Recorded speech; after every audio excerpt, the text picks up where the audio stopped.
This is a 35-year-old male who was diagnosed with gastroenteritis, viral, go home.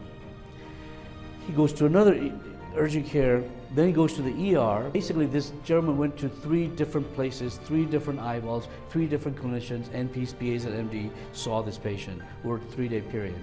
And ultimately, he lands up in his kitchen floor and drops dead.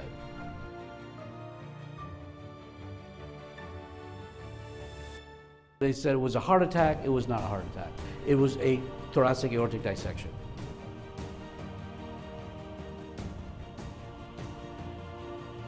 TAD is so rare. So actually, most of the patients with TAD land up getting lawsuits.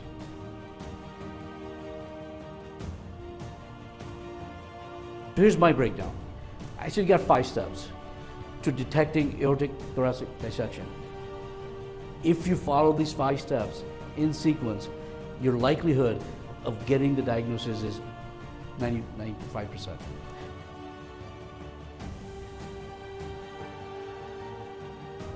Where do you think this will sit a couple of years from now?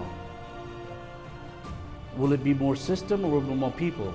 See, why does MD Cal have the ability to give you those risk scores? Have you ever thought about that sometimes?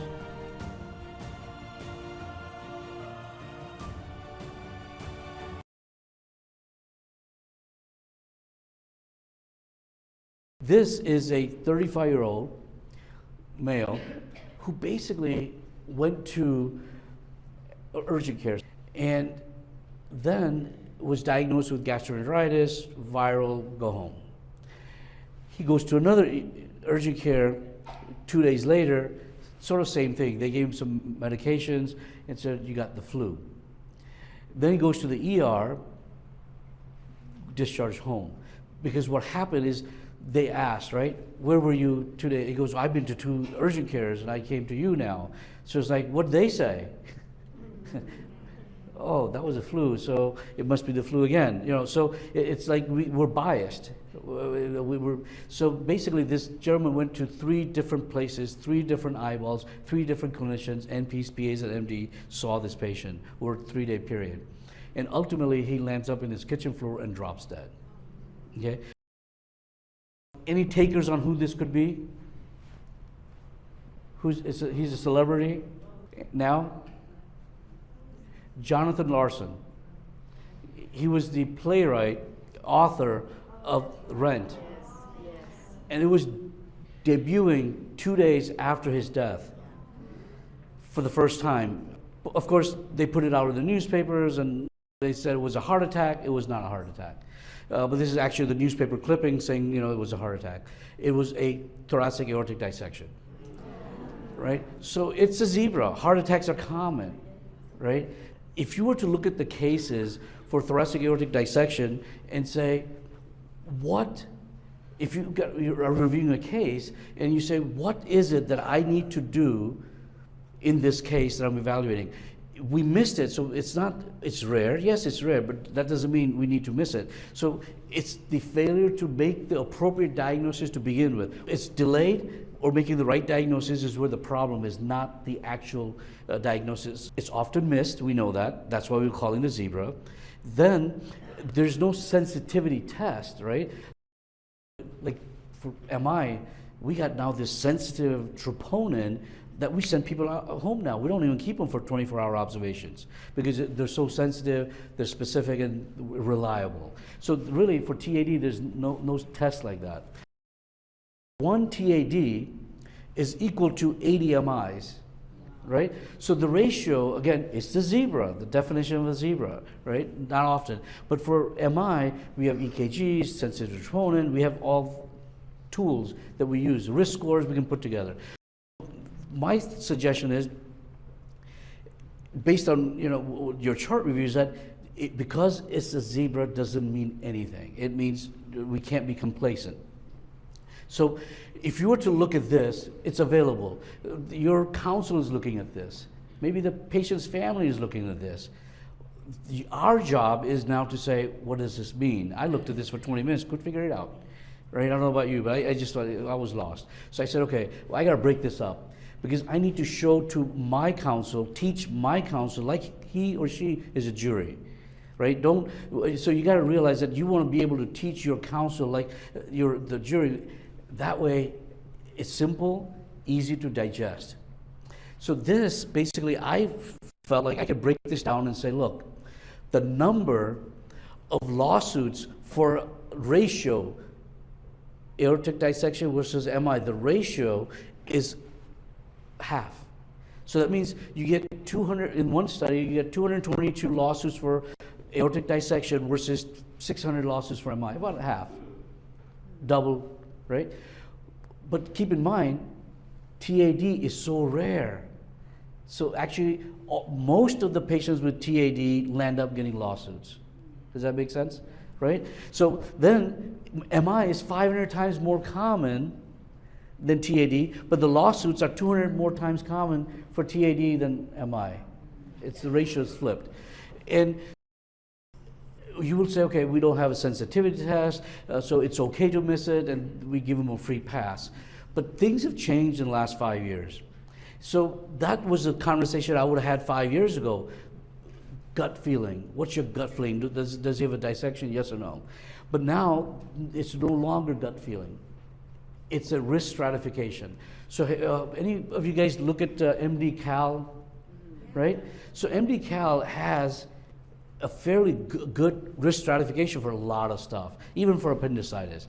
I go with appendicitis on my gut feeling. I shouldn't be. I should be looking at this, including my gut feeling, but I'm not used to it. I said, oh, this guy doesn't have appendicitis, send him home. Versus saying, no, let me go through the MD Cal and plug, see the score, and should I do a CT or not? So MD Cal actually has a risk score called aortic dissection detection risk score, okay? So you should be able to pull this out, look at your case, and plug it right into the chronology, right? Now this is becoming your document, the document. Put it right in there and say, is this patient's, so when you look at this, here it is. Everyone has access to this, but do they understand it? It took me a while to figure this out, and it'll take you a while to figure this out. It shouldn't. So a jury's not going to get it.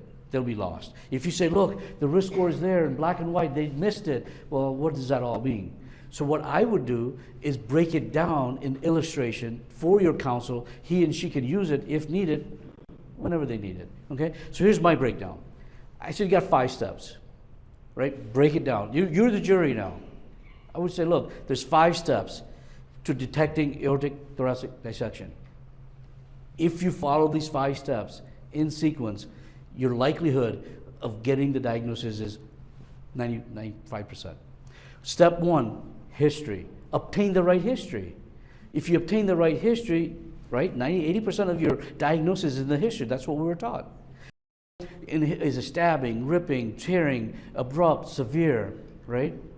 Then you say, what's in the past medical history? So you then ask past medical history questions. Step 3 is to say, physical exam. What do you look for in the physical exam? Is the AI murmur? Is it systolic blood pressure difference, pulse deficit? These are things you want to see in the medical record. Say yes, no, yes, no, yes, no, and identify all of these to illustrate they did or did not, right? So this is step 3. Now step 4 is really putting it all together.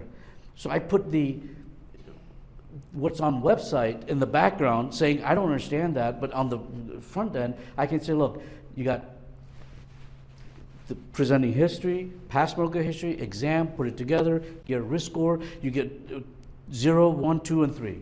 So based on that, you'll be able to say, should I pursue this, is it a TAD? In addition, step 5 is I had a D-dimer, and now I got almost a 97% sensitivity if I do this in sequence. So did you build that into your, I'm calling it the document now, chronology is no longer going to be used. So did you build that into your document? That's what I feel you should do. So this, and then on the bottom, look at this. You proceed to D-dimers. I mean, it's just, you got to read.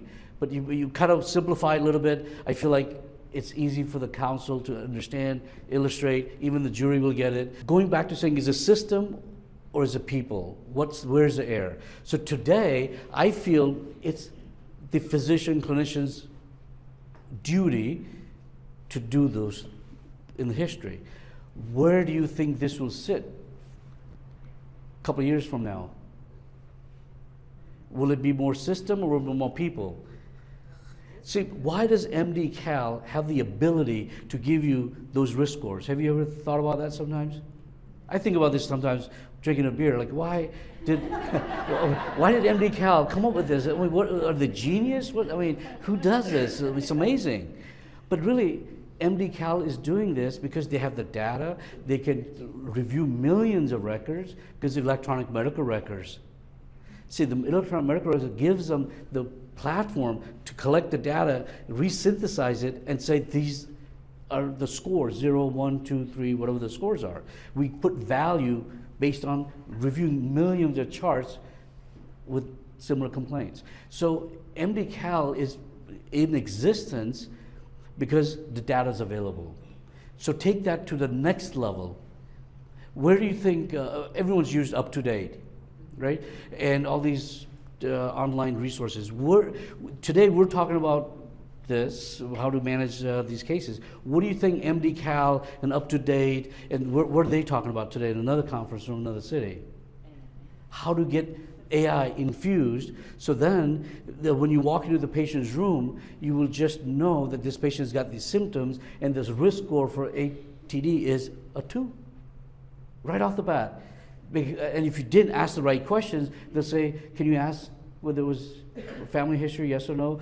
Can you re-examine, is there an aorta? So again, saying down the road, it'll be more system or people. There'll come a time when you walk in that room, it'll give you the score and say, we're gonna get a D-dimer because the score is really high. And it's gonna move more and more to say it's a system issue if it failed. All right, so going back to saying, you got your chronology done, and then you say everything was done, but the sequence is important, right? We talked about that. You could do everything, but you got to do it in the right sequence.